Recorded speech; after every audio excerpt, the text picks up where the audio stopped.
The December wind swept through London with bitter determination, rattling the windows of the Everley townhouse in Mayfair and matching the chill that had settled permanently in Lady Sophia Everley's chest. She stood before her bedchamber mirror, her lady's maid adjusting the elegant emerald gown that had once been her favourite. Now the sight of it only reminded her of the last time she had worn it, the night she discovered Lord Edmund Hartley, her betrothed, locked in a passionate embrace with her dearest friend, Lydia Pemberton, in the conservatory at Lady Ashworth's ball. 3 months had passed since that devastating evening, 3 months since her world had crumbled, 3 months since she became the subject of pitying whispers and barely concealed gossip throughout London society.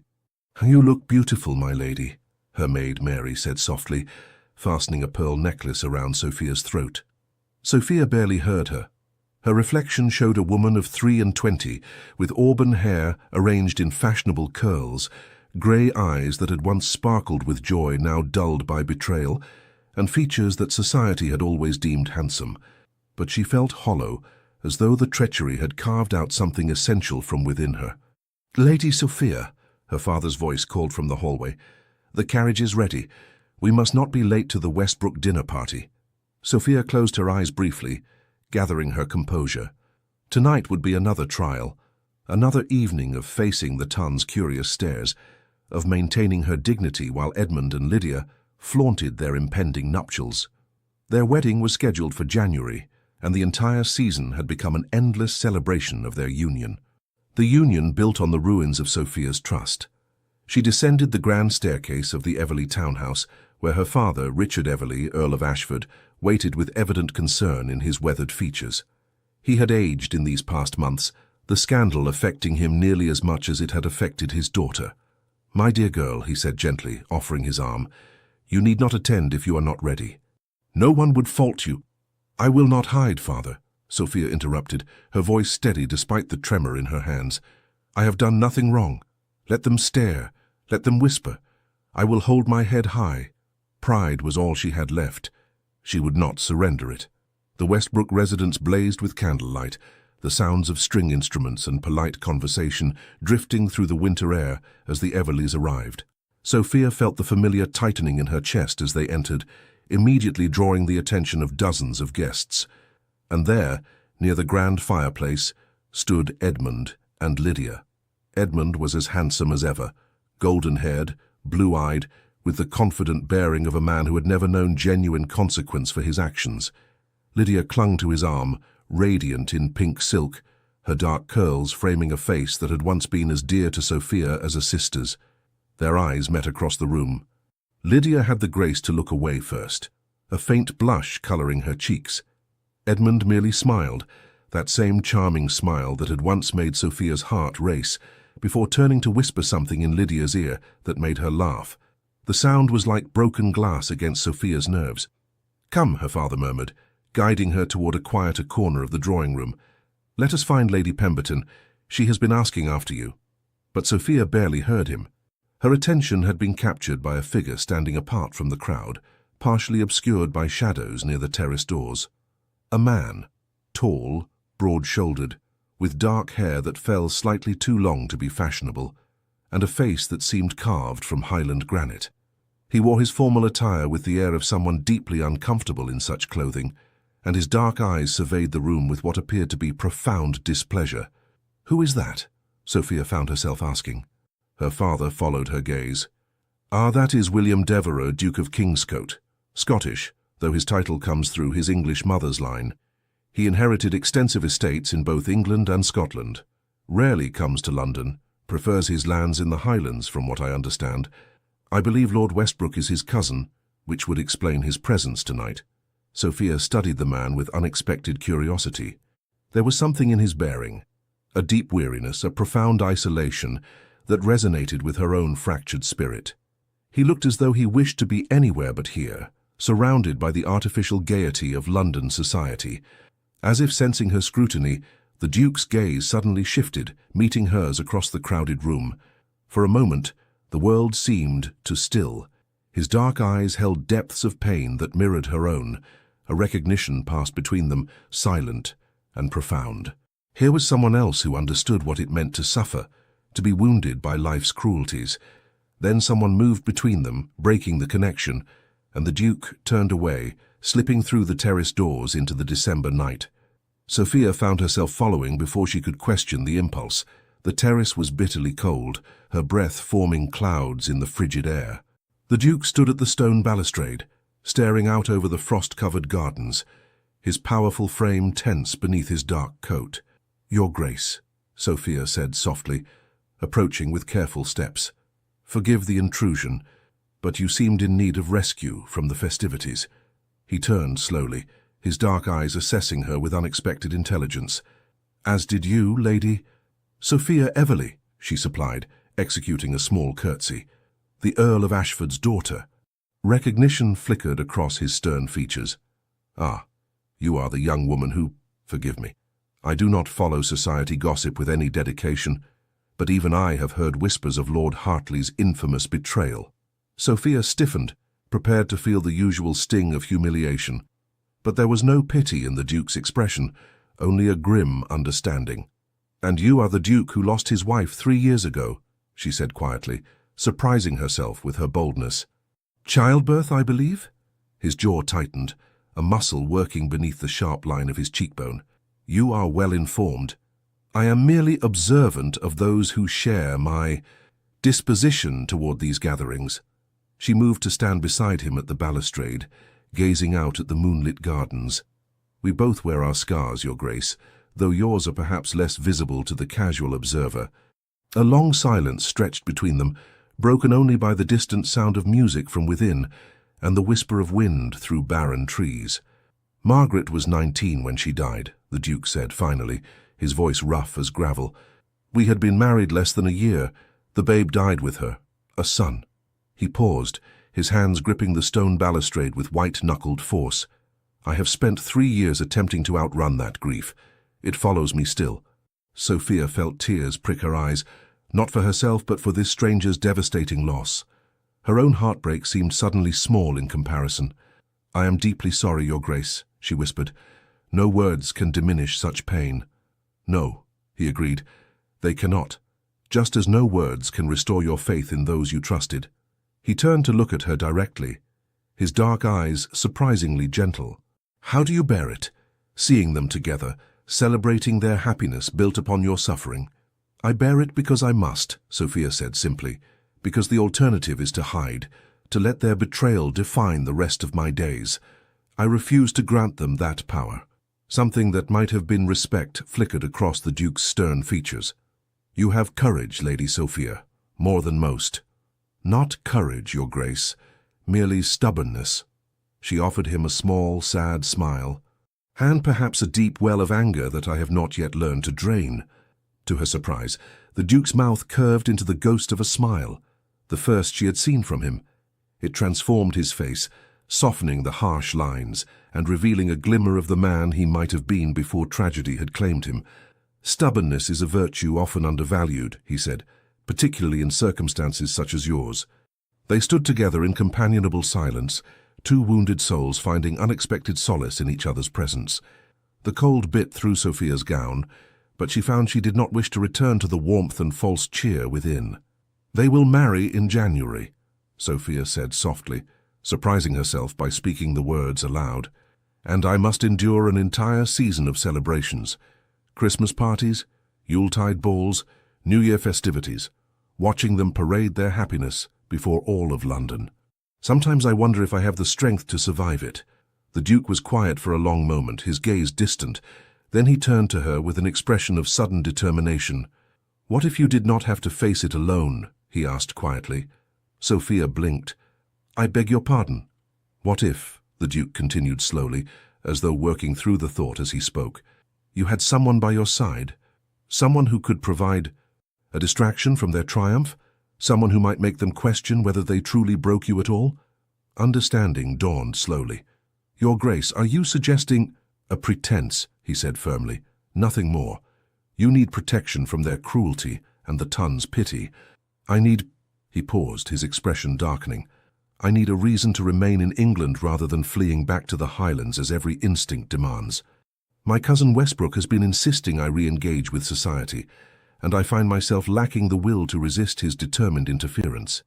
Sophia's heart began to race with a mixture of trepidation and unexpected excitement. "You propose we feign an attachment?" "A courtship," the Duke clarified. "Public enough to silence the gossips, convincing enough to demonstrate that you have moved beyond Hartley's betrayal. We would attend the season's festivities together, present a united front, and then—" He shrugged. "When the holidays conclude, we part ways with our dignity intact and our solitude restored." It was audacious, improper, potentially scandalous if discovered. It was also the most intriguing proposition Sophia had received in months. "What would you gain from such an arrangement?" she asked carefully. The Duke's expression grew distant. "The same as you, Lady Sophia. A shield against unwanted attention. A respite from well-meaning relations who insist I should remarry, should rejoin society, should cease mourning and embrace life once more." His voice hardened. "I have no intention of remarrying, but if they believe I am courting you, it might grant me the peace I seek." Sophia considered the proposal, her mind racing through implications and possibilities. The thought of facing Edmund and Lydia with a duke, a powerful, wealthy, titled duke at her side, was undeniably appealing. To show them she was not broken, not pining away in lonely misery. "And when the arrangement concludes," she asked, "what shall we tell society?" "That we discovered we were not well suited after all," the Duke said with a slight shrug. "It happens frequently enough. No scandal, no shame. Simply two people who found they preferred solitude to companionship. It was logical, practical, safe, and yet something in Sophia hesitated. "Why me, Your Grace? Surely there are other ladies who might serve your purpose better." The Duke met her gaze squarely.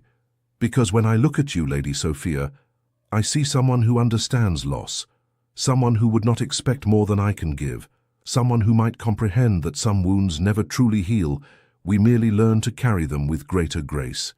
The honesty in his words struck something deep within Sophia's guarded heart. Here was a man who would not offer false comfort or empty promises, a man who acknowledged the darkness rather than pretending it did not exist. "Very well," she heard herself say, the decision crystallizing with surprising clarity.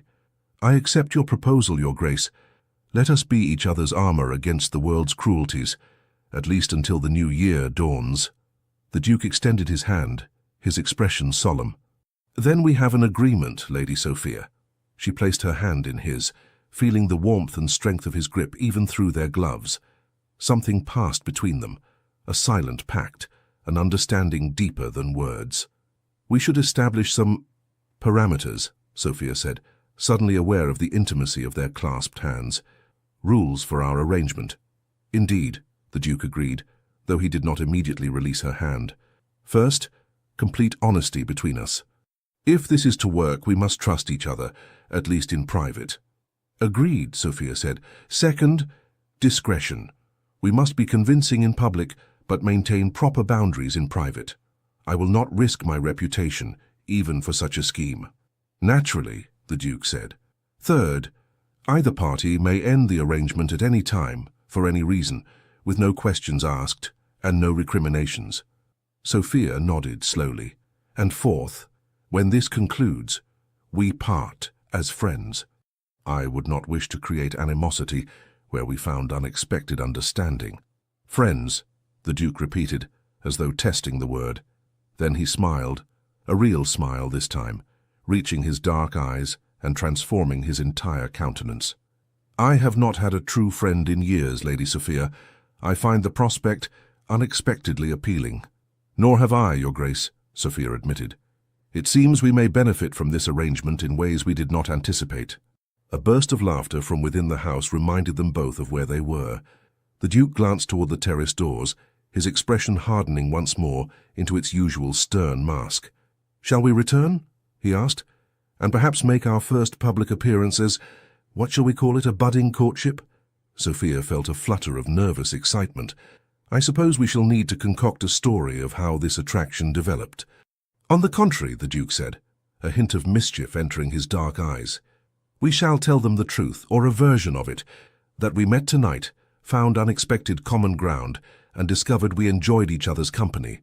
Society will construct the romance themselves, they always do. We need only provide the foundation. He offered his arm, and Sophia took it, feeling the solid strength beneath the fine wool of his coat. Together they stepped back into the warmth and light of the Westbrook drawing room. The effect was immediate. Conversations faltered, heads turned, eyes widened with surprise and speculation as Lady Sophia Everley, the jilted, heartbroken Lady Sophia, entered on the arm of the reclusive Duke of Kingscote, her hand resting comfortably on his sleeve, her expression serene rather than devastated. Sophia felt dozens of gazes upon them, but kept her attention fixed on the Duke beside her, who guided her through the crowd with calm assurance. From the corner of her eye, she saw Edmund's head snap around, his expression one of utter shock. Lydia's mouth had fallen open in a most unladylike manner. The sight sent a warm glow of satisfaction through Sophia's chest. "Lady Pemberton," the Duke said smoothly, as they approached an elegant older woman, "how delightful to see you again. May I introduce Lady Sophia Everley? Lady Sophia, the Dowager Countess of Pemberton has been attempting to marry me off to every eligible young woman in London for the past 3 years. I believe she will be greatly relieved to discover I have found someone suitable all on my own." Lady Pemberton's shrewd eyes darted between them, missing nothing. "Your Grace, what a surprise. And Lady Sophia, my dear, you look positively radiant this evening, quite recovered from recent disappointments, I see." "One discovers that disappointments often lead to unexpected opportunities, Lady Pemberton," Sophia replied with a gracious smile. "His Grace and I have found we have much in common." "Indeed?" Lady Pemberton's eyebrows rose. "How fortuitous, and how quickly these things develop in the winter season. When the connection is genuine, timing becomes irrelevant," the Duke said, his deep voice carrying just enough conviction to sound sincere. His hand covered Sophia's where it rested on his arm, a gesture of possession that did not go unnoticed by their rapt audience. Sophia felt her heart skip at the contact, surprised by how natural it felt. They spent the remainder of the evening together, the Duke never straying far from Sophia's side. He fetched her refreshments, engaged her in quiet conversation, and generally played the part of an attentive suitor with surprising skill. And Sophia found to her amazement that she was not merely performing. She genuinely enjoyed his company. He was intelligent, well-read, and possessed a dry wit that caught her off guard repeatedly. When she made a sardonic comment about Lady Ashworth's outrageous feathered headdress, the Duke's eyes lit with amusement, and he responded with an equally cutting observation about Lord Pemberton's unfortunate choice of waistcoat. They fell into easy banter, trading quiet jests that had Sophia pressing her hand to her mouth to stifle laughter. It had been months since she had laughed. The sensation was both foreign and wonderful. "You are quite good at this," Sophia murmured as they stood together near the punch bowl, watching the crowd with shared amusement. "At what?" the Duke asked, his attention seemingly focused on Lord Hartley, who kept glancing their way with barely concealed agitation. "Pretending," Sophia clarified. "You play the devoted suitor with remarkable conviction." The Duke's gaze shifted to her, his dark eyes unreadable. "Perhaps it requires less pretense than you imagine, Lady Sophia. I find your company genuinely agreeable, far more so than I anticipated when I fled to that terrace earlier this evening." Warmth flooded Sophia's cheeks. Thank you, Your Grace. I confess I feel the same." "William," he said quietly. "If we are to be friends, you should call me William, at least in private." "Then you must call me Sophia," she replied, a smile tugging at her lips. "In private, of course." "Of course," William agreed, his own mouth quirking slightly. "Sophia." The way he said her name, low and intimate, sent an unexpected shiver down her spine. For a moment she forgot this was pretense, forgot this was merely a convenient arrangement. In that moment, with William looking at her as though she were the only person in the room, Sophia felt something stir in her carefully guarded heart, something dangerous, something that felt perilously close to hope. "Lady Sophia." The cold voice shattered the moment. Sophia turned to find Edmund standing before them, his handsome face tight with displeasure. Lydia hovered behind him, her expression uncertain. "Lord Hartley," Sophia said coolly, her hand tightening reflexively on William's arm. "How unexpected. I was under the impression you were otherwise engaged this evening." Edmund's blue eyes flicked to William with barely concealed hostility. "I wished to ensure you were, well, it has been some time since we last spoke." "I am perfectly well, as you can plainly see," Sophia replied, her voice steady despite the painful memories Edmund's presence evoked. "In fact, I have never been better." "So it would seem," Edmund said, his tone sharp. "Your Grace, I was not aware you were acquainted with Lady Sophia." William's expression remained impassive, but Sophia felt the tension in the arm beneath her hand. "We met this evening and discovered a remarkable compatibility of temperament and interest. I find Lady Sophia's company refreshingly honest, a quality I value greatly." The implied criticism was subtle but unmistakable. Edmund's jaw tightened. "How fortunate," Lydia ventured, her voice small. "Sophia, I am glad to see you happy. Truly, I—" "Do not," Sophia interrupted quietly, her grey eyes meeting Lydia's with cold clarity. "Do not insult me further with false concern. You made your choices. Kindly do not pretend they were made with my welfare in mind." Lydia paled, tears springing to her eyes. Edmund moved protectively closer to her, his expression hardening. "There is no need for cruelty, Sophia," he said stiffly. "We all must move forward with our lives." "Indeed we must," Sophia agreed, "and I have done precisely that. Now, if you will excuse us, His Grace promised to show me Lord Westbrook's conservatory. I understand it contains several rare specimens from the Orient." Without waiting for a response, she allowed William to guide her away, her head held high and her heart pounding wildly in her chest. It was only when they reached the relative privacy of the corridor that she realized she was trembling. "Breathe," William said softly, his hand covering hers where it clutched his arm. "You did beautifully, Sophia. He is rattled, which was precisely our intention."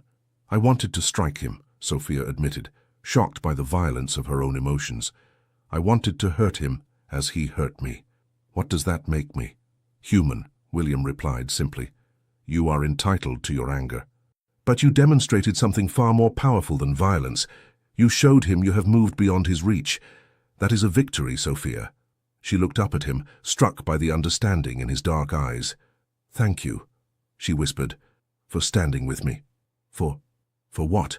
William prompted gently. "For seeing me as more than a victim of scandal," Sophia finished. "For treating me as though I still have value." William's expression softened, and for a moment his stern mask slipped entirely. "You have tremendous value, Sophia. Any man who failed to recognize that is a fool unworthy of your tears." The sincerity in his voice stole Sophia's breath.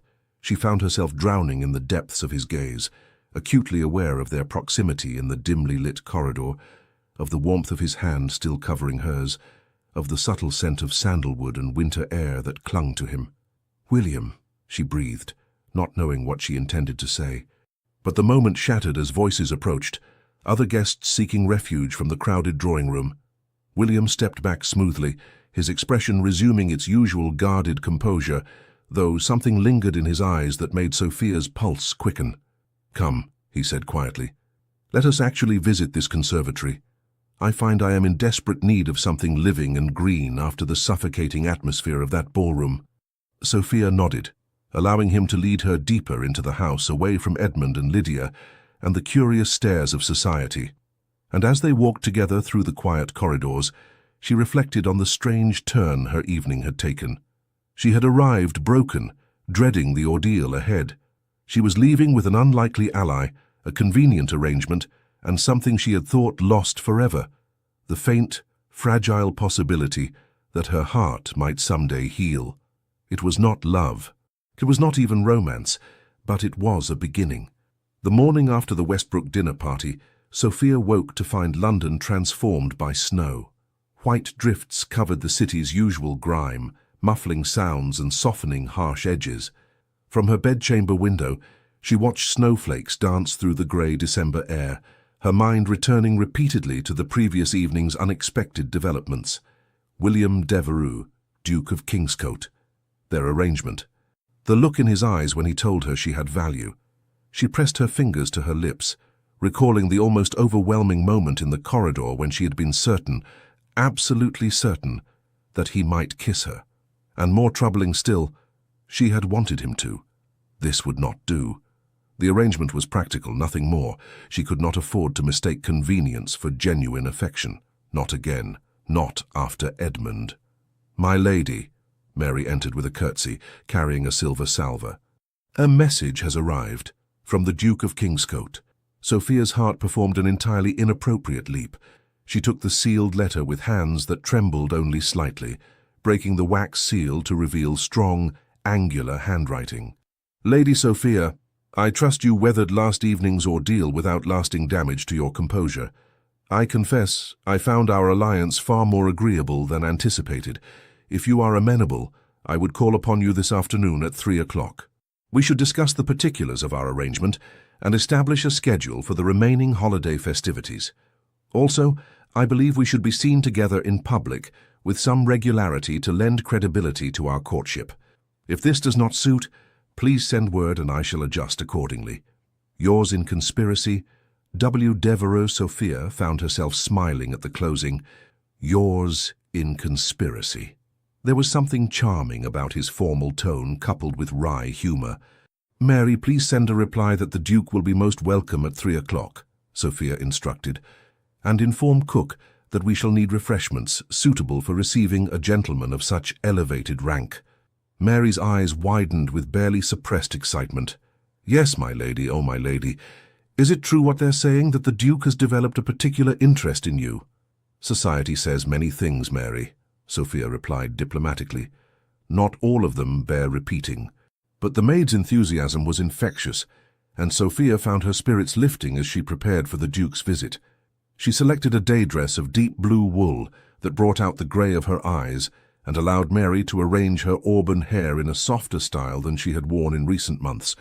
If this was to be an effective pretense, she must look the part of a woman being courted by a powerful duke. Her father intercepted her as she descended the stairs shortly before 3 o'clock. "Sophia, my dear," the Earl of Ashford said carefully, "I understand the Duke of Kingscote will be calling this afternoon." "Yes, father," Sophia replied. "We formed an acquaintance at the Westbrook gathering." Her father's expression was troubled. "I would not see you hurt again, daughter. The Duke is a complicated man with a tragic history. If his intentions are not honorable—" "His intentions are perfectly clear, father," Sophia interrupted gently. "We enjoy each other's company and have agreed to spend time together during the holiday season. Nothing more should be read into it at present." The Earl studied her face with a father's keen perception. "Yet something has changed. You seem lighter today, more yourself than you have been in months." Sophia felt tears prick her eyes at his observation. "Perhaps I have simply remembered that I am more than one man's betrayal, father. The Duke has helped me recall that." Before her father could respond, the door knocker sounded. Sophia's pulse quickened as their butler Henderson moved to answer it. William entered with a gust of cold air and swirling snow, his dark greatcoat dusted with white, his cheeks ruddy from the December wind. He was even more imposing in daylight, tall and broad-shouldered, with the powerful build of a man accustomed to physical labor, rather than the soft living of most peers. His dark eyes found Sophia immediately, and something warm kindled in their depths. "Lady Sophia," he said, bowing. "Lord Ashford, thank you for receiving me on such short notice." "Your Grace," Sophia's father replied, his tone measured but not unfriendly. "You are welcome in our home, though I confess surprise at the rapidity of your acquaintance with my daughter." William's expression remained respectfully neutral. "I understand your concern, my lord.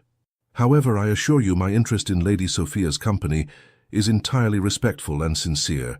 She is a woman of remarkable character, a quality I find myself valuing more with each passing year." The Earl's expression softened slightly. "Indeed. Well, I shall leave you young people to your visit. Henderson will serve tea in the drawing-room. The door, naturally, will remain open." "Naturally," William agreed with appropriate gravity. Once settled in the drawing-room, the door decorously ajar and Henderson stationed in watchful proximity, William's stern demeanor eased somewhat. He accepted a cup of tea from Sophia, their fingers brushing briefly during the exchange. "I have been thinking about our arrangement," William said without preamble. "We must attend several key events together to establish our courtship as genuine. The Ashworth Christmas Ball is in 3 days, Lady Pemberton's Yuletide soiree the following week, and, of course, the Westbrook New Year's Eve celebration. Edmund and Lydia will be at all of those events, Sophia said quietly, her hands tightening around her teacup. Precisely why we must attend together, William replied. United, we are strong. Separately, he shrugged. Separately, we are merely two lonely souls whom society can pity or dismiss as they choose. Sophia studied him over the rim of her cup. You speak of loneliness with such certainty. Do you never wish for genuine companionship, William? For connection beyond mere convenience? William's dark eyes clouded. I had love once, Sophia. It was beautiful and brief, and ended in such devastation that I have no desire to risk it again. Margaret's death nearly destroyed me. I will not willingly place myself in a position to suffer such loss a second time. The raw honesty in his words made Sophia's chest ache. So, you have chosen isolation instead. I have chosen survival, William corrected gently. There is a difference. Is there? Sophia challenged. Or are we simply existing rather than living, protecting ourselves so thoroughly that we experience nothing at all? William set down his teacup with careful precision. You ask difficult questions, Sophia. We agreed to honesty between us, she reminded him. I will not pretend to understand the depth of your loss, William, but I do understand fear. I understand building walls so high that nothing, good or ill, can reach you. She leaned forward slightly, holding his gaze. But what if our arrangement could be more than mere pretense? What if we used this time to remember how to feel again, to laugh, to enjoy life's simple pleasures? Not romance, she added quickly, seeing alarm flicker across his features. But friendship, true friendship. William was silent for a long moment, his expression unreadable. Then slowly he smiled, that rare, genuine smile that transformed his entire countenance. You are a dangerous woman, Sophia Everly, he said softly. Very well. Let us attempt this experiment. Friendship without pretense, companionship without expectation. Can such a thing exist between a man and a woman? I suppose we shall discover the answer together, Sophia replied, returning his smile. Over the next hour, they discussed the logistics of their arrangement, which events to attend, how to manage inquiries from curious society members, what to do if either became uncomfortable with the situation. But gradually, their conversation drifted to other topics, books they had read, places they had traveled, Sophia's love of sketching, William's passion for improving his Highland estate's farming methods. You actually discuss crop rotation with your tenants? Sophia asked, surprised and charmed by this glimpse of the Duke as a landowner who cared about practical matters. Why would I not? William replied. They are the ones working the land. Their insights are invaluable. Besides, he added with a hint of mischief, I find agricultural discussions infinitely more interesting than the usual society prattle about fashion and gossip. Sophia laughed, a genuine delighted sound. You would have scandalized Lady Ashworth last night with such talk. She believes gentlemen should confine themselves to politics, hunting, and nothing more intellectually demanding than commenting on the weather. Lady Ashworth, William said dryly, appears to believe many foolish things. I noticed she served claret that was barely palatable and insisted on discussing her daughter's musical abilities for a quarter-hour without pause. The girl cannot carry a tune in a basket. Sophia pressed her hand to her mouth, but laughter escaped anyway. William, that is terribly unkind. But accurate, he countered, his eyes dancing with amusement. I value honesty, remember? Miss Ashworth would be better served developing her skills at watercolors, which I understand are quite accomplished, rather than torturing innocent ears with her pianoforte. You are incorrigible, Sophia said, still giggling. And you, William replied, his gaze warm. Have a lovely laugh. You should employ it more often. The compliment, delivered with such straightforward sincerity, made Sophia's cheeks flush with pleasure. Henderson appeared in the doorway, clearing his throat meaningfully. Begging your pardon, my lady, your grace, but it has been nearly 2 hours. The Earl thought perhaps— Of course, William said smoothly, rising to his feet. I have overstayed proper visiting hours. My apologies. But as Sophia walked him to the entrance hall, she found herself reluctant to see him leave. The afternoon had passed with surprising speed, and she had enjoyed every moment. The Ashworth ball is in 3 days, William reminded her as he shrugged into his greatcoat. Shall I call for you at 8 o'clock? That would be perfect, Sophia agreed. William hesitated at the door, his hand on the latch. Sophia, I enjoyed this afternoon immensely. More than I have enjoyed any social occasion in years. Thank you. As did I, Sophia replied softly. Perhaps this arrangement will benefit us both in ways we did not anticipate. William's dark eyes searched her face, and for a breathless moment, Sophia thought he might say something more. But then he simply bowed, stepped out into the snowy afternoon, and was gone. Sophia leaned against the closed door, her heart racing in a way that had nothing to do with pretense and everything to do with the warmth she had seen in William Devereux's eyes. This was dangerous. This was foolish. This was beginning to feel far too real. The Ashworth Christmas Ball 3 days later was the most elaborate event of the season. The ballroom dripped with evergreen garlands and winter roses, hundreds of candles casting a golden glow over the assembled cream of London society. An orchestra played from the gallery, while servants circulated with champagne and delicate refreshments. Sophia arrived on William's arm, wearing a gown of silver silk that shimmered like moonlight with each movement. She had taken particular care with her appearance tonight, and the approval in William's eyes when he first saw her had sent a thrill of pleasure through her entire being. "You are stunning," he had murmured, handing her into his carriage. "Every man in that ballroom will envy me tonight." "And every woman will be speculating about your intentions," Sophia had replied, though her heart sang at the compliment. Now, as they entered the glittering ballroom, Sophia felt the familiar weight of society's attention. But with William's solid presence beside her, his hand warm beneath hers where it rested on his arm, she found she could bear the scrutiny with grace. "Lady Sophia, your grace!" Lady Ashworth descended upon them like a ship under full sail, her ostrich plumes bobbing alarmingly. "What a delightful surprise! We had heard rumours, of course, but to see you together, how absolutely wonderful!" "Lady Ashworth," William said with impeccable courtesy, "your ball is magnificent as always. You have outdone yourself with the decorations." Lady Ashworth preened under the praise. "You are too kind, your grace." "And Lady Sophia, my dear, you look positively radiant. Such a change from recent months. I dare say love agrees with you." Sophia felt her cheeks warm but managed a gracious smile. "You are very kind, Lady Ashworth." As they moved deeper into the ballroom, William leaned close to whisper, "Did you notice Lady Ashworth's necklace? I believe those emeralds are paste. The colouring is entirely wrong." Sophia bit her lip to suppress a smile. "William, you are terrible." "But accurate," he countered, echoing their earlier conversation. "I spent considerable time studying gemstones when selecting pieces for Margaret. I know quality when I see it." Before Sophia could respond, the orchestra struck up a waltz. William turned to her with a slight bow. "May I have the honour, Lady Sophia?" Sophia's breath caught. The waltz was still considered rather scandalous, intimate, daring, with the gentleman actually holding his partner close. To dance it together would make a bold statement about the nature of their relationship.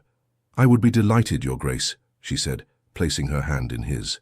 William led her onto the floor with confident grace, his hand settling at her waist, while his other hand clasped hers. As the music began, he swept her into the dance with surprising skill. "You waltz beautifully," Sophia said, breathless from both the movement and the proximity. "I would not have expected that a Scottish duke who prefers solitude would know how to dance," William finished, amusement colouring his tone. "My mother was English aristocracy. She insisted I master all the social graces, despite my preference for the outdoors and physical pursuits. I have not danced in 3 years, but apparently the body remembers." They moved together in perfect synchronization, William's strength guiding her effortlessly through the turns and sweeps of the waltz. Sophia found herself acutely aware of every point of contact, his hand at her waist, burning through the silk of her gown, his hand clasping hers, strong and warm, the mere inches separating their bodies as they spun across the floor. "Everyone is watching us," Sophia murmured, catching sight of the rapt faces surrounding them. "Let them watch," William replied, his dark eyes locked on her face. "Let them see that you have moved beyond Hartley's reach. Let them see that you are desired by someone who actually deserves you."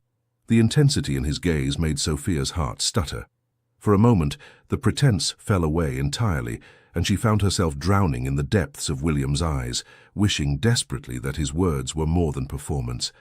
"William," she breathed, not knowing what she wanted to say. The waltz ended, but William did not immediately release her. They stood together in the center of the floor, the crowd's chat seeming distant and unimportant. Then William blinked, as though breaking from a trance, and stepped back with appropriate formality. "Thank you for the dance, Lady Sophia," he said, his voice slightly rough. "The pleasure was mine, Your Grace," Sophia replied, struggling to regain her composure. As William escorted her from the floor, Sophia caught sight of Edmund and Lydia, standing near the refreshment table. Edmund's expression was thunderous, his jaw clenched as he watched them pass. Lydia simply looked sad, her eyes following Sophia with something that might have been regret. Sophia felt a surge of satisfaction. Let them watch, let them see what they had lost. But the satisfaction was fleeting, replaced by a far more troubling realization. She was no longer thinking about Edmund at all. Her every thought was consumed by the Duke at her side, by the way his eyes warmed when he looked at her, by the strength of his hand at her waist during their waltz. This was supposed to be pretense. When had it started to feel like something more? The evening progressed in a blur of dances, conversations, and stolen moments of private laughter with William. He was attentive without being suffocating, charming without being false, and his dry wit kept Sophia entertained throughout the evening. "Lord Pemberton's cravat is tied so elaborately he can scarcely turn his head," William observed during one dance. "I believe he mistakes discomfort for fashion." "Lady Hartwell's turban appears to be constructed entirely of dead birds," Sophia countered, entering into the game. "I count at least 3 species. 4, actually," William corrected with mock seriousness. "That blue feather is from a jay, quite out of season." Sophia dissolved into laughter, earning curious glances from nearby couples. She did not care. For the first time in months, she felt genuinely happy. Later, as they stood together on the Ashworth's terrace, the same terrace where their arrangement had begun, Sophia found the courage to voice the thought that had been troubling her all evening. "William, I must confess something," she said quietly, gazing out at the snow-covered gardens. "This no longer feels entirely like pretense to me, and that frightens me." William was silent for a long moment. When he spoke, his voice was carefully controlled. "Nor to me, Sophia, which is precisely why we must be careful. We agreed this would end when the holidays conclude. We agreed there would be no expectations, no complications. But what if—" "No," William interrupted gently but firmly. "Sophia, I cannot offer you what you deserve. I cannot offer you love, marriage, a future. My heart died with Margaret. What remains is insufficient for what you need." Sophia turned to face him, her grey eyes searching his shadowed features. "What if I do not need grand declarations or promises? What if I simply need this? Companionship, understanding, someone who sees me as more than society's scandal?" "That is not enough," William said, his voice rough with emotion he was clearly struggling to contain. "Not for a woman like you. You deserve everything, Sophia. You deserve a man who can love you without reservation, who can build a life with you, who can give you the family and happiness you were meant to have. I am not that man." "You do not know that," Sophia argued, feeling tears burn behind her eyes. "You are punishing yourself for surviving, William. You are so afraid of experiencing loss again that you refuse to experience anything at all." "Perhaps," William acknowledged, "but that is my choice to make. And you? You must not mistake our friendship for something more. That way lies only heartbreak for us both." Sophia wanted to argue, wanted to insist that what she felt was real and worth pursuing, but the pain in William's eyes stopped her. He was not rejecting her. He was protecting them both from inevitable suffering. Or so he believed. "Very well," Sophia said softly. "I will abide by our arrangement. Friendship only. No expectations." But even as she spoke the words, Sophia knew she was lying. It was already too late. Somewhere between their first conversation on the Westbrook terrace and tonight's magical waltz, she had done the most foolish thing imaginable. She had begun falling for William Devereux, and from the tormented look in his eyes, as he gazed at her in the moonlight, Sophia suspected he was fighting the same losing battle. The week following the Ashworth ball passed in a whirlwind of social engagements. each carefully orchestrated, to maintain the illusion of William and Sophia's blossoming courtship. But increasingly, the line between performance and reality blurred until Sophia could no longer distinguish where one ended and the other began. They attended Lady Pemberton's Yuletide soiree together, where William charmed Sophia's father with discussions of estate management and agricultural innovations. They went to the theatre, sitting close in the Duke's private box while performing the waltz of courtship for society's benefit, his hand covering hers on the armrest, his head bent close to whisper commentary on the melodramatic production that had Sophia stifling giggles. That actress is portraying anguish as though she has merely misplaced her favourite bonnet, William murmured during a particularly overwrought scene. I have seen more convincing emotion from my stable master when discussing horseshoe placement. Hush, Sophia whispered, her shoulders shaking with suppressed laughter. You will get us expelled for disrespecting the arts. The arts, William replied dryly, should be grateful I am not demanding a refund. But it was the private moments Sophia treasured most, the afternoons when William called at the Everleigh townhouse, and they simply talked for hours, ranging across every conceivable topic. He shared stories of his Scottish estates, the wild beauty of the Highlands, the ancient castle that had belonged to his family for generations, the tenants who had become like family to him. Sophia spoke of her childhood dreams, her love of literature and art, her frustrations with society's limited expectations for women of her station. I wished to study at university, she confessed one snowy afternoon as they sat together in her father's library. Can you imagine? I wanted to read philosophy, study history, debate ideas with brilliant minds. Instead, I was taught watercolors, pianoforte, and how to manage a household. William looked up from the book he had been perusing, his dark eyes thoughtful. There is no shame in wishing for more, Sophia. Intelligence confined becomes intelligence wasted. You would have made a formidable scholar. Impossible for a woman, Sophia said with a bitter laugh. Society has no use for educated females beyond the ballroom and nursery. Then society is foolish, William declared. I have always believed that artificial constraints on half the population's potential benefits no one. My mother ran our English estates with greater efficiency than most men I have known. Margaret had a gift for languages. She taught herself French, Italian, and passable Latin simply because she wished to read original texts. His expression grew distant. I encouraged her studies, much to my father's horror. He believed women should confine themselves to decorative pursuits. You loved her very much, Sophia said softly. Yes, William agreed, his voice barely above a whisper. I did, which is why I know I cannot... He trailed off, shaking his head. Forgive me. This conversation has taken a melancholy turn. But Sophia would not let him retreat. She leaned forward, her grey eyes earnest. William, I understand your fear. Truly, I do. But love is not betrayal. Margaret's death was tragedy, not abandonment. She did not choose to leave you. No, William said roughly, but the pain of losing her was the same regardless of intention. I swore I would never place myself in such a position again. You swore to survive rather than live, Sophia interrupted gently. But surviving is not enough, William. Not for you, not for anyone.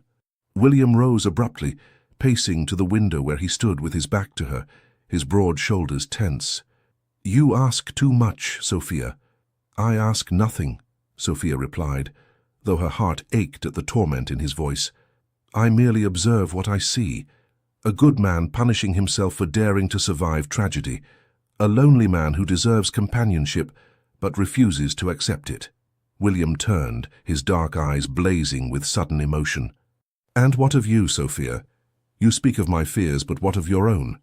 You hide behind our arrangement as surely as I do. You use me as armor against Hartley's betrayal, as proof to society that you have recovered. But have you truly healed? Or are you simply avoiding the hard work of learning to trust again? The words struck home with painful accuracy. Sophia rose to her feet, her hands clenched at her sides. That is unfair, she said, though she knew he was right. Is it? William challenged, moving closer. You speak of wanting more, of wishing for genuine connection. But the moment I suggest this arrangement might be developing into something deeper, you retreat.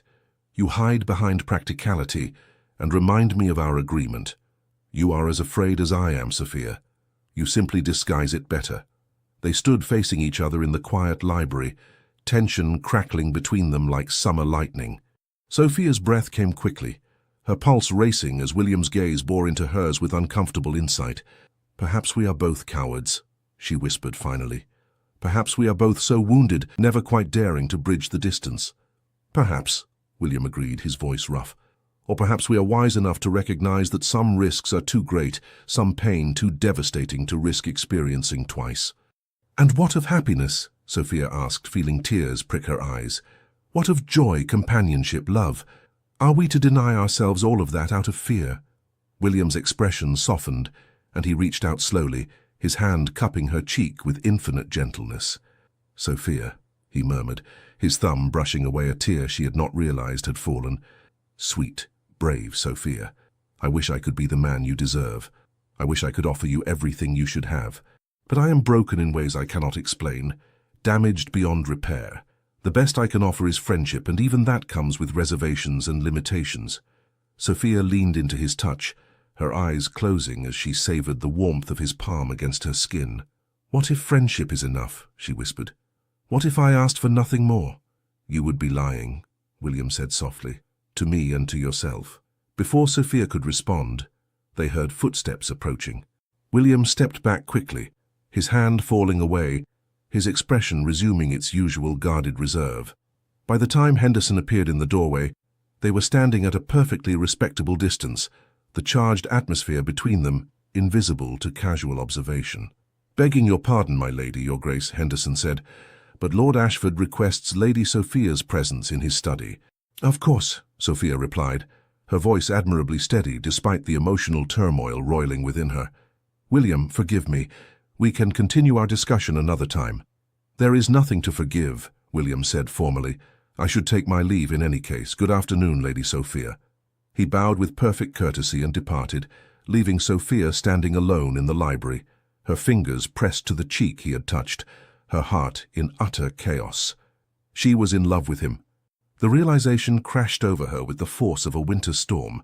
She was completely, irrevocably in love with William Devereux, with his quiet strength, his unexpected humor, his fierce intelligence, and yes, even his deep wounds that mirrored her own. She loved him for seeing her as more than society's scandal. She loved him for challenging her, for making her laugh, for showing her that joy was still possible even after betrayal.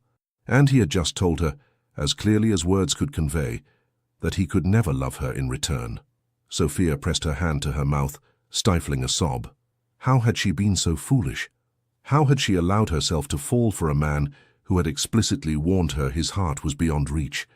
But even as despair threatened to overwhelm her, a small voice of defiance whispered in her mind. William had touched her face with trembling tenderness. He had looked at her as though she were something precious. He had called her brave and sweet and deserving.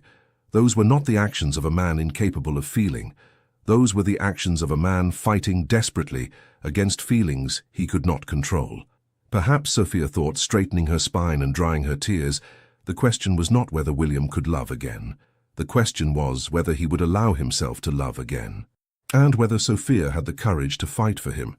Christmas Eve arrived in a flurry of snow and festive preparation. The Everleigh townhouse bustled with activity as servants hung evergreen garlands and holly, polished silver until it gleamed, and prepared for the intimate family dinner they would host that evening. Sophia moved through the preparations in a daze, her thoughts consumed by William. They had seen each other several times since their confrontation in the library, but something had shifted between them.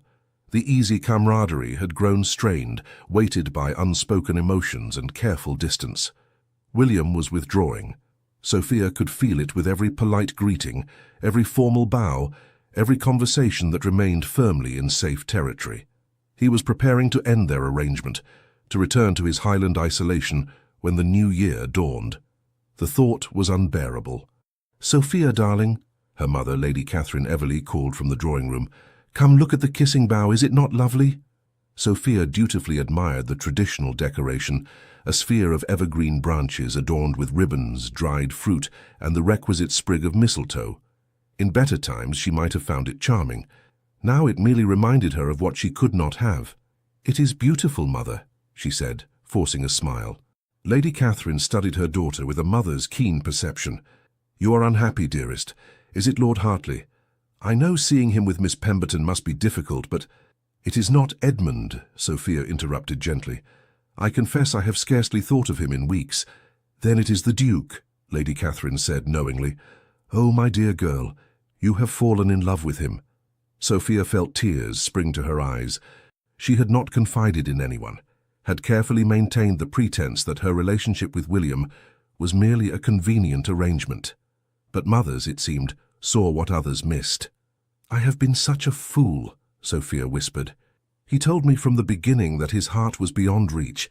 He warned me not to mistake friendship for more, and I fell in love with him anyway." Lady Catherine drew her daughter into a warm embrace.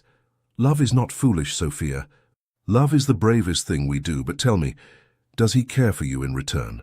"I do not know," Sophia admitted against her mother's shoulder. "Sometimes I am certain he does. The way he looks at me, the way he touches my hand or offers his arm. But he is so guarded, so determined not to feel anything that might cause him pain." "He lost his wife," Lady Catherine said gently. "That is a wound that runs deep." "I know," Sophia said, "and I understand his fear. Truly, I do. But, Mother, he is condemning himself to a half-life. He is so afraid of experiencing loss that he refuses to experience anything at all. How do I reach a man who has built walls so high even he cannot see over them?" Lady Catherine pulled back, cupping Sophia's face between her hands. "You show him that love is worth the risk. You demonstrate through your actions that joy, even temporary joy, is preferable to the safety of numbness. And if he still cannot accept what you offer—" She paused, her eyes sad. "Then you must let him go, my darling. You cannot force someone to heal before they are ready." Sophia nodded, though the thought of letting William go felt like tearing out her own heart. That evening, as snow fell softly outside and candles cast a warm glow throughout the Everley home, there came an unexpected knock at the door. Henderson answered, returning moments later with surprise evident in his usually impassive features. "My lady, His Grace the Duke of Kingscote requests an audience on Christmas Eve," Henderson added, as though the timing itself were remarkable. Sophia's heart leaped. "Show him in immediately." William entered the drawing room, with snowflakes dusting his dark greatcoat, and an expression of such tortured emotion that Sophia's breath caught. He held a small wrapped package, which he clutched as though it were both precious and dangerous.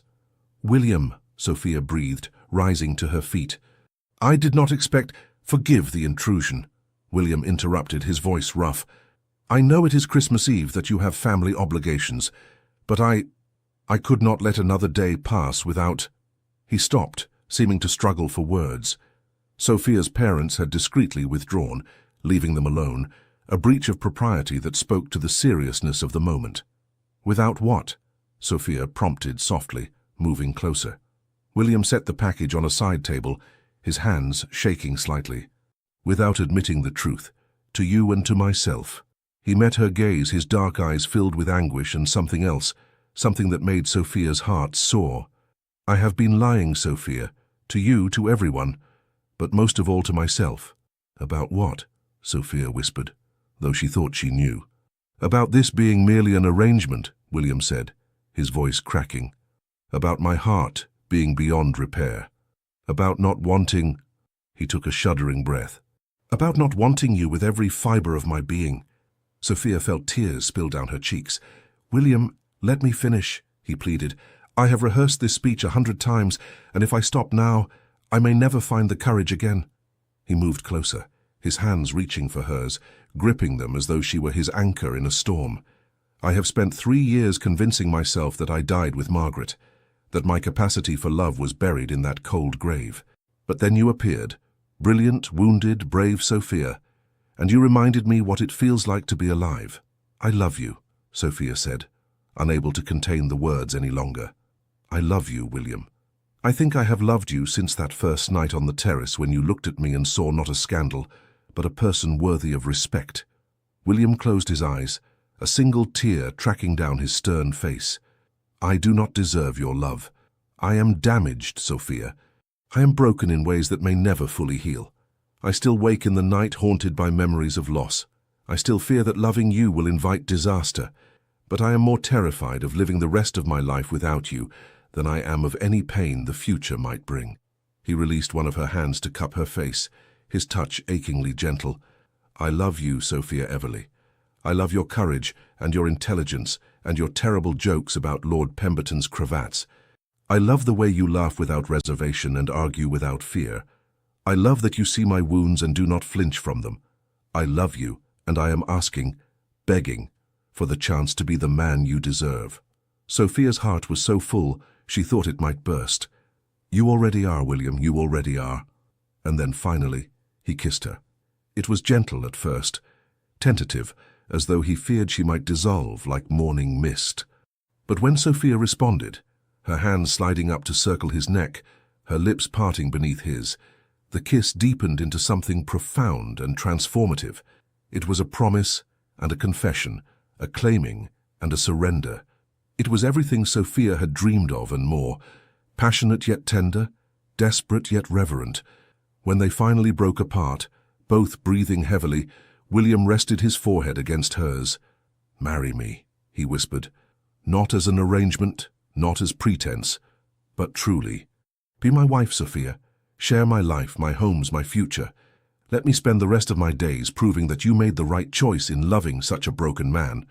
"You are not broken," Sophia said fiercely, her hands framing his face. "You are healing. And yes, William Devereux, I will marry you. I will be your wife and your partner and your friend. I will share your joys and your sorrows, your triumphs and your fears. I will love you until my last breath." William kissed her again, deeper this time, with all the pent-up longing and desperate hope of a man who had thought himself beyond redemption. When they finally drew apart, he retrieved the small package from the side table with trembling hands. "This belonged to my mother," he said, unwrapping it to reveal a delicate ring, a sapphire surrounded by diamonds that caught the candlelight like captured stars. "She gave it to me before she died, and made me promise to give it to the woman I loved. I thought I would never use it again after Margaret, but it belongs to you now, Sophia, if you will accept it." "It is beautiful," Sophia breathed, as William slipped it onto her finger, where it fit perfectly. "I am honored to wear it."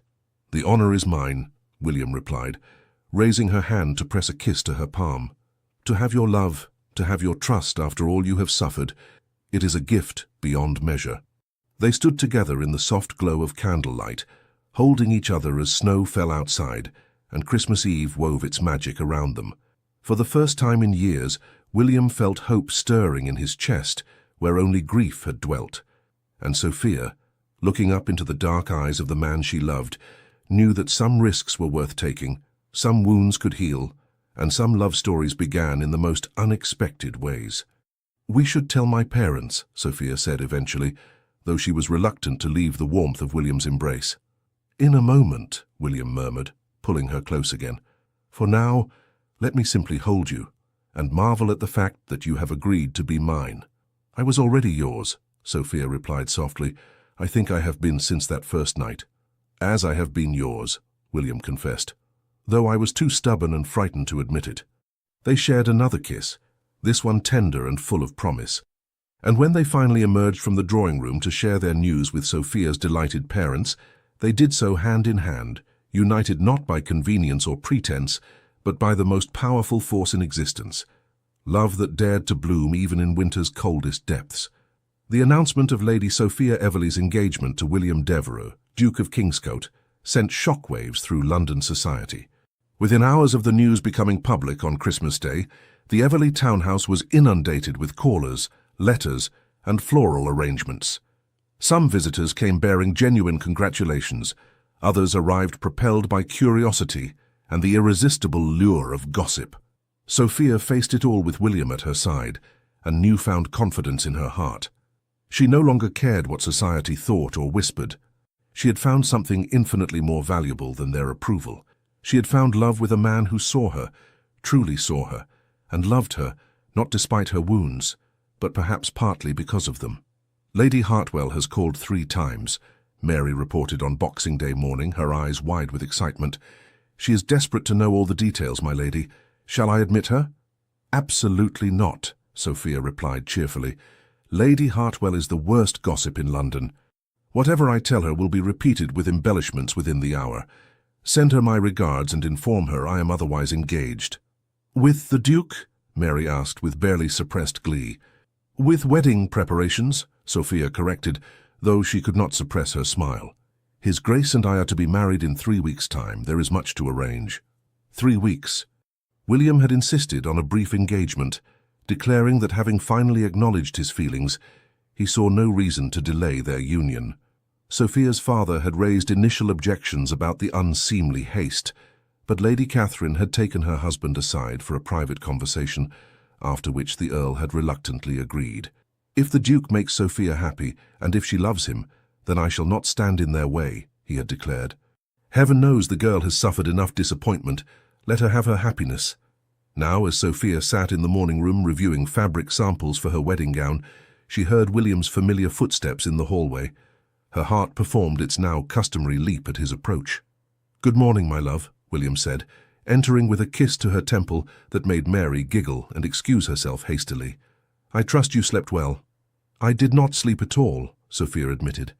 "I kept replaying our conversation, our kiss touching my ring to ensure I had not dreamed the entire evening."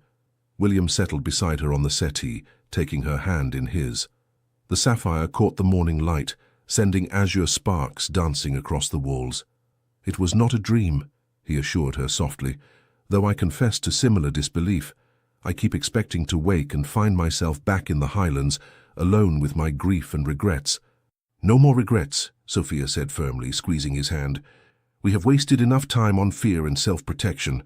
From this day forward, we face life together." "Together," William agreed, his dark eyes warm with love. "I find I quite like the sound of that word." They spent a pleasant hour discussing wedding arrangements, where the ceremony would take place, St. George's in Hanover Square. Who would be invited, a small gathering to William's relief and Sophia's agreement, and where they would spend their honeymoon. "I thought we might travel to my Scottish estates," William suggested. "The castle is ancient and draughty, but the Highlands in winter have a wild beauty that I would love to share with you. If you are amenable, of course. We could return to England in spring." "I would love to see your home," Sophia said warmly. "All of your homes in time. I want to know every part of your life, William. Your lands, your tenants, your work." William's expression softened with something approaching wonder. Margaret never wished to visit Scotland. She found the weather too harsh, the accommodations too primitive. "I do not blame her," he added quickly. "She was raised in elegance and comfort. The Highlands can be unforgiving to those unaccustomed to their severity." "Then I shall prove more adaptable than elegant," Sophia declared. "I am not afraid of harsh weather or primitive conditions. I am only afraid of not truly knowing the man I love." "You know me better than anyone," William said quietly. "You have seen my darkest moments, my deepest fears, and you have not retreated. That is a gift beyond price, Sophia." Their tender moment was interrupted by Henderson's discreet cough from the doorway. "Begging your pardon, my lady, your grace," the butler said, "but Lord Edmund Hartley has called and insists on seeing Lady Sophia. He says it is a matter of great urgency." Sophia felt William tense beside her, his hand tightening protectively over hers. She met his gaze and saw the question there. Did she wish to see her former betrothed? "Show him in," Sophia said calmly. "Let us hear what Lord Hartley considers urgent." Edmund entered the morning room with the uneasy air of a man venturing onto hostile territory. He was impeccably dressed, as always, his golden hair artfully arranged, but his blue eyes held shadows that had not been there months ago. He stopped short upon seeing William, his expression tightening with evident displeasure. "Your Grace," Edmund said stiffly, "I had hoped to speak with Lady Sophia privately."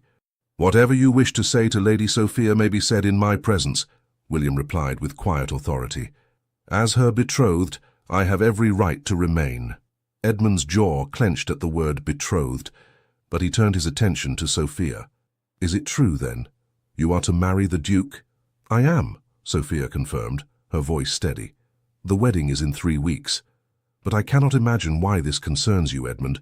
You made your choices quite clear months ago." "Did I?" Edmund asked, his tone bitter. "Or did circumstances force my hand in ways you never understood?" William rose to his feet, his imposing presence filling the room. "If you have come to cause Lady Sophia distress, Hartley, I suggest you leave immediately." "I have come to apologize," Edmund said, the words seeming to cost him considerable effort, "and to explain, if she will permit it."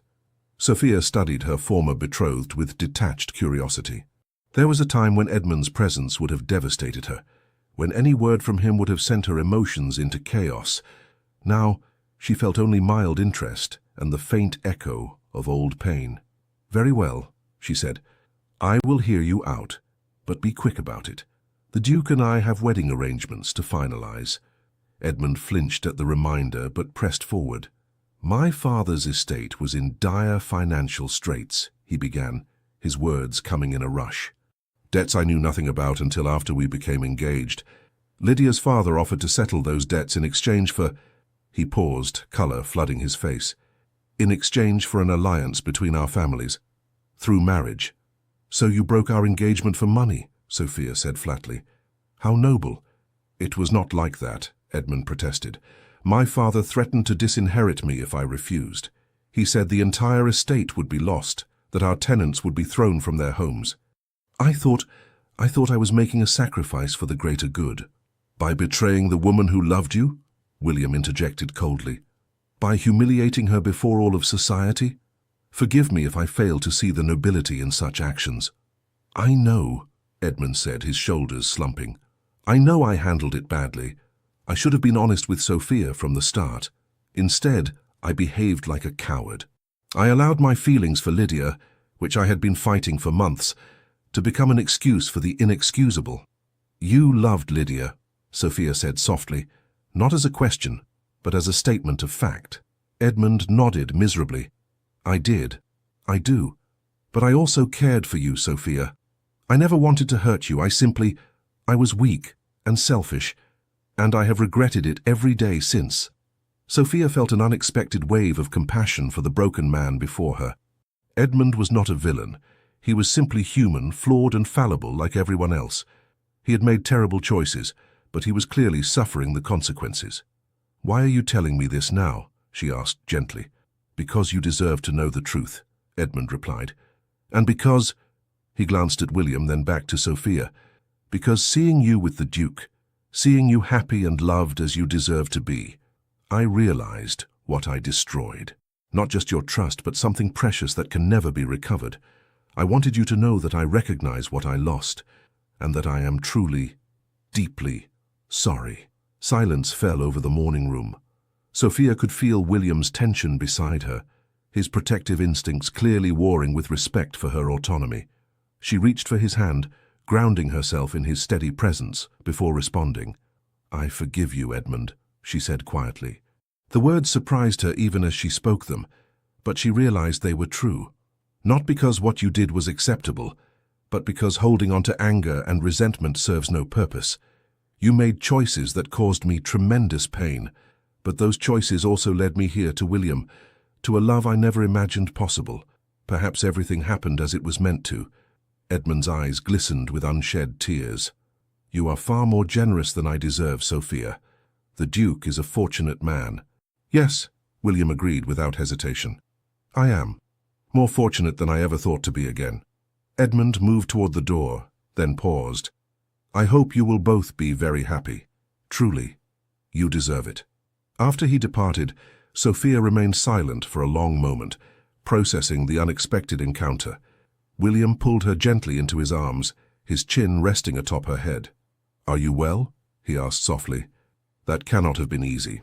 "I am more than well," Sophia replied, her voice filled with wonder. "I realize something just now, William. I feel free. For months, Edmund's betrayal has been a weight I carried, a wound that would not heal. But today, facing him, I felt only pity and a strange sort of gratitude. His choices freed me to find you." "Then perhaps I should thank him," William said dryly, "though I still maintain he is a fool and a coward." Sophia laughed, the sound bright and joyful. "He is both those things, but he is also human, and therefore capable of both error and growth. I hope he and Lydia find happiness together. They certainly caused enough upheaval in pursuit of it." "You are remarkable," William murmured, tightening his embrace. "Your capacity for forgiveness, for seeing the best in people even after they have wronged you. It humbles me, Sophia." We all make mistakes, Sophia said simply. I would rather choose compassion than bitterness. Life is too short for anything else.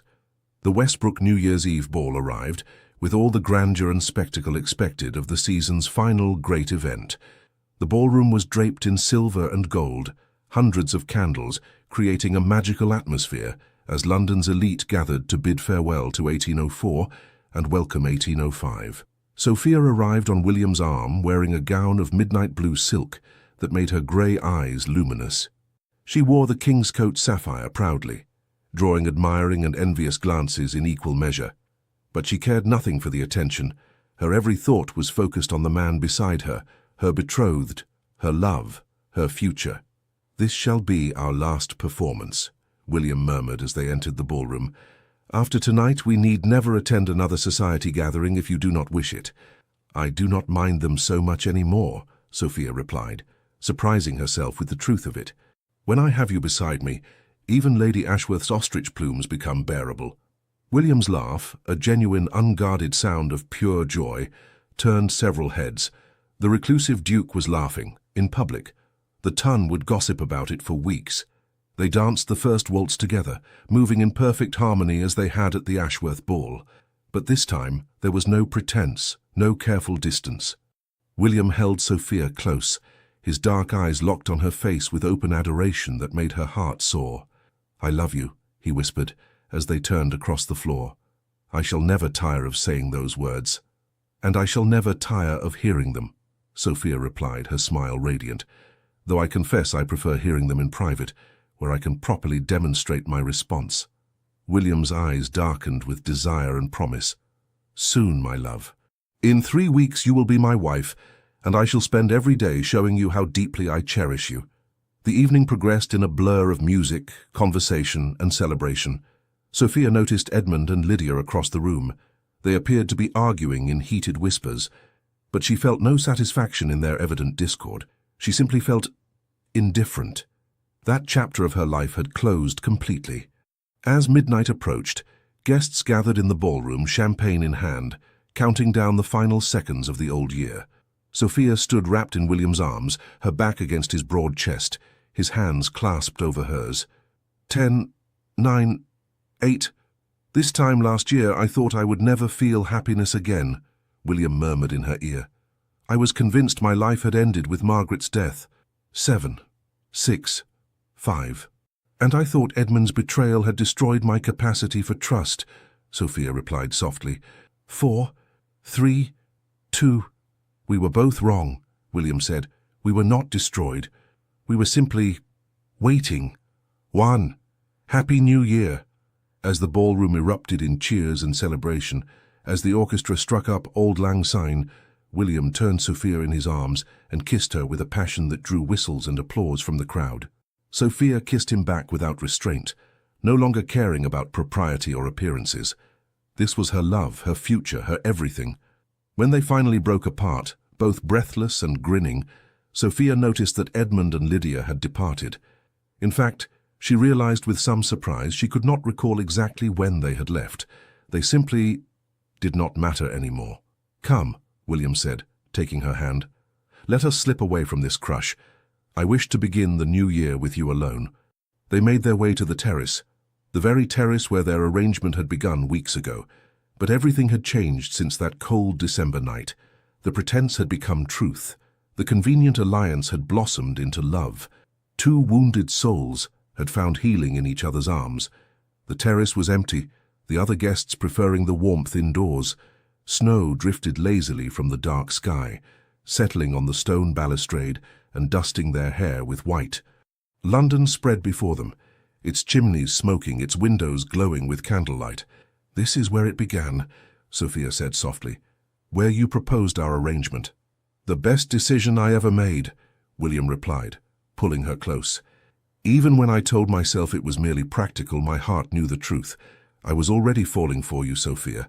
I simply lacked the courage to admit it. And now? Sophia asked, looking up at him with love shining in her eyes. Now I am the most fortunate man in England, William declared. I have you, I have love. I have a future I never thought to claim again. You have given me back my life, Sophia. You have given me mine, Sophia countered. You showed me that betrayal need not define me, that I could still trust, still love, still hope. We saved each other, William. Then let us continue saving each other, William said, his voice rough with emotion. Every day, for the rest of our lives. He kissed her again, tender and reverent, a kiss that spoke of promise and devotion and forever. And as snow fell around them and the new year began, Lady Sophia Everleigh and William Devereux, Duke of Kingscote, held each other close and made silent vows that would last a lifetime. 3 weeks later, on a bright January morning, they married in St. George's Church before a small gathering of family and close friends. Sophia wore ivory silk and carried winter roses. William wore formal attire that could not quite contain his powerful frame, his dark eyes never leaving his bride's face throughout the ceremony. When the vicar pronounced them husband and wife, William kissed Sophia with such tender joy that several ladies in attendance dabbed at their eyes with handkerchiefs. Even Lord Ashford, who had harboured reservations about the hasty courtship, found himself moved by the obvious love between his daughter and her new husband. At the wedding breakfast, toasts were offered and speeches made, but the words Sophia treasured most were whispered privately by her husband as they prepared to depart for Scotland. "Thank you," William said, his forehead resting against hers. "Thank you for being brave enough to love me, for being patient enough to wait for me to find my courage, for giving me a second chance at happiness." "We gave each other a second chance," Sophia corrected, her hands cupping his beloved face. "And I promise you, William Devereux, that I shall spend the rest of my days making certain you never regret it." "Impossible," William declared. "You are the best thing that ever happened to me, Sophia. My wife, my love, my everything." They travelled north to Scotland, to the wild and windswept highlands where William's ancient castle stood against the elements. Sophia fell in love with the rugged beauty of his homeland, with the purple heather and grey stone, with the tenants who greeted their duke and his new duchess with genuine affection. In the castle's great hall, warmed by massive fires and surrounded by centuries of history, William and Sophia began building their life together. They read books in the library on stormy afternoons. They rode across the moors on brisk mornings, racing each other with competitive zeal. They walked hand in hand through snow-covered gardens, talking for hours about everything and nothing, and at night in the vast ducal bed, they discovered the joy of physical intimacy alongside emotional connection. William was a tender and passionate lover, attentive to Sophia's needs and responses, and she bloomed under his care. The wounds they had both carried began to heal, replaced by love's gentle medicine. Months passed in a blur of happiness. Spring came to the highlands, transforming the landscape with wildflowers and new growth. Sophia sketched the changing scenery while William worked with his tenants on planting schedules and improvements. They entertained occasionally. William's cousin Westbrook visited, as did Sophia's parents. But mostly they revelled in each other's company and the peace they had found. In late spring, Sophia discovered she was carrying William's child. The news sent William into a panic initially, memories of Margaret's death returning with devastating force. He hovered over Sophia with anxious concern, forbidding her from riding or walking too far or engaging in any activity he deemed potentially dangerous. "William," Sophia said gently one evening as they sat together in the library, "you must stop treating me as though I am made of spun glass. I am healthy and strong. Our child is growing well. You cannot protect me from every possible danger." "I cannot lose you," William said, his voice breaking. "Sophia, if anything happened to you, I would not survive it. I love you too much." Sophia took his hands in hers, holding them firmly. "Nothing will happen to me. I have an excellent physician, a healthy constitution, and a stubborn determination to meet our child. But even if something did go wrong, which it will not, you would survive, William. Because that is what we do. We survive. We endure. And we love each other through whatever comes." "You are braver than I," William admitted. "No," Sophia corrected. "I simply trust that life, despite its occasional cruelties, is fundamentally worth living. You taught me that, William. You taught me that taking risks, opening one's heart, loving despite the possibility of loss, these things are what make us human. They are what make life meaningful." William pulled her into his arms, holding her with careful tenderness. "You are my greatest teacher, Sophia, and I promise I will try to be worthy of your courage." In December of 1805, exactly 1 year after they met, Sophia gave birth to a healthy son. William was present throughout the ordeal. scandalizing the midwife but refusing to leave his wife's side, and when he held his newborn son for the first time, tears streamed openly down his face.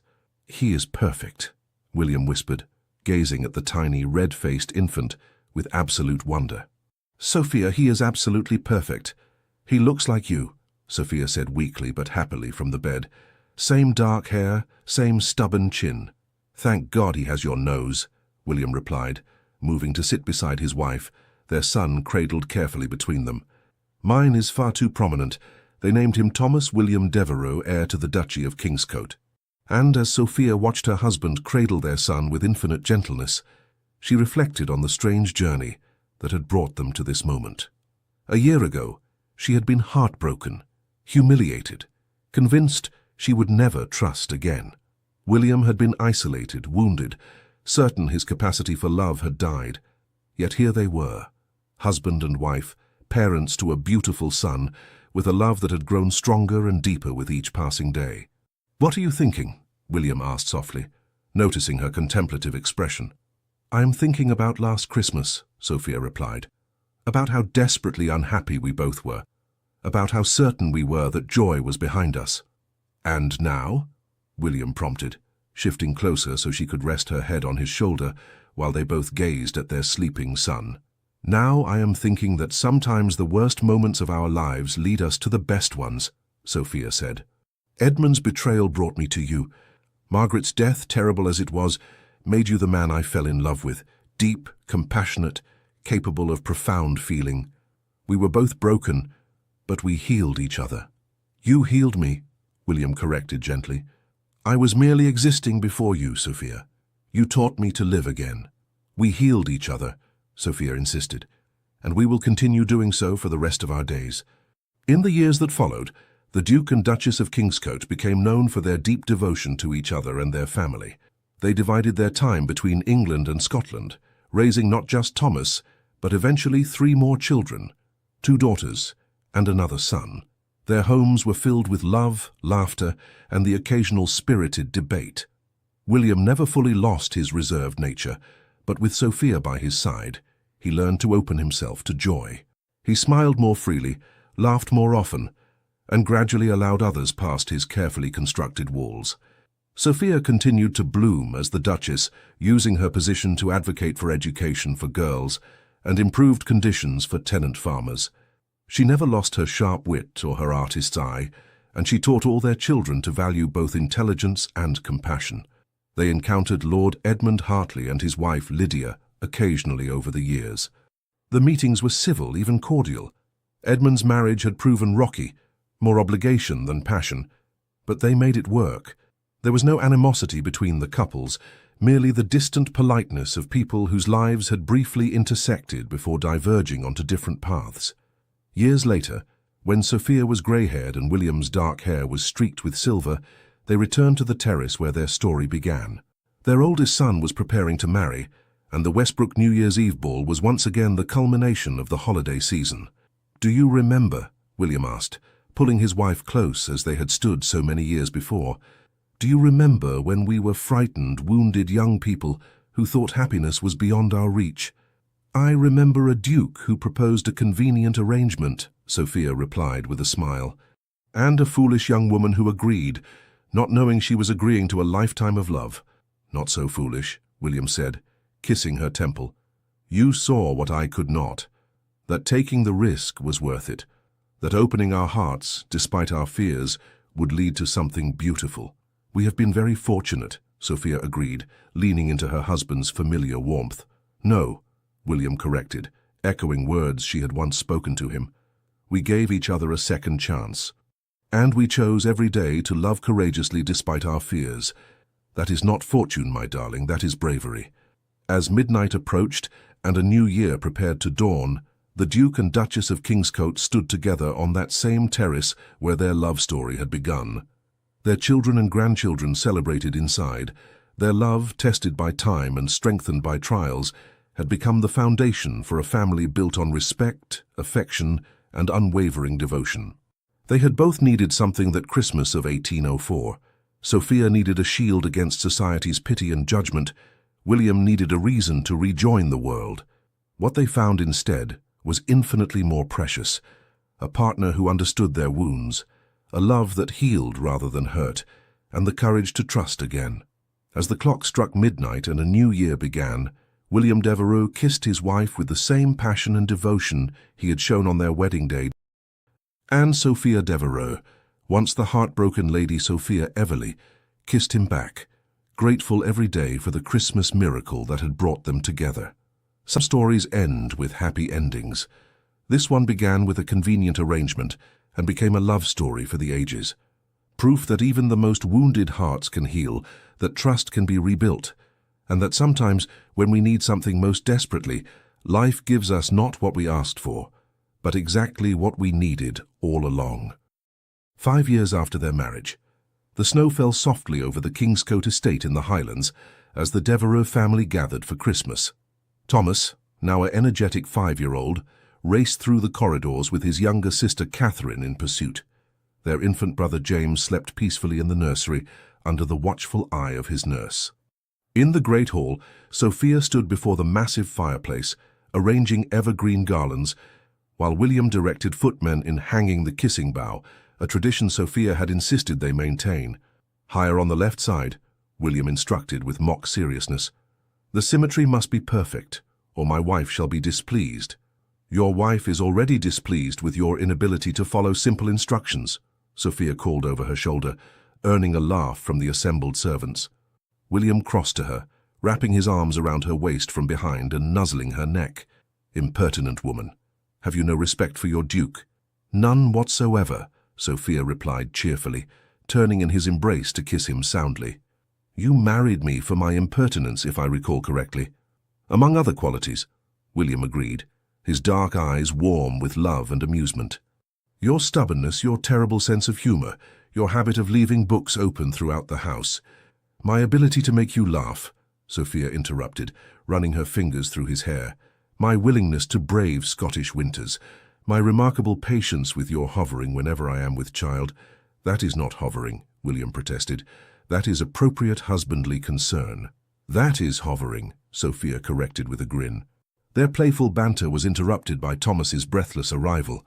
"Papa, Mama, come quickly. It is snowing so much. Can we build a snow fortress, please?" William glanced at Sophia, a question in his eyes.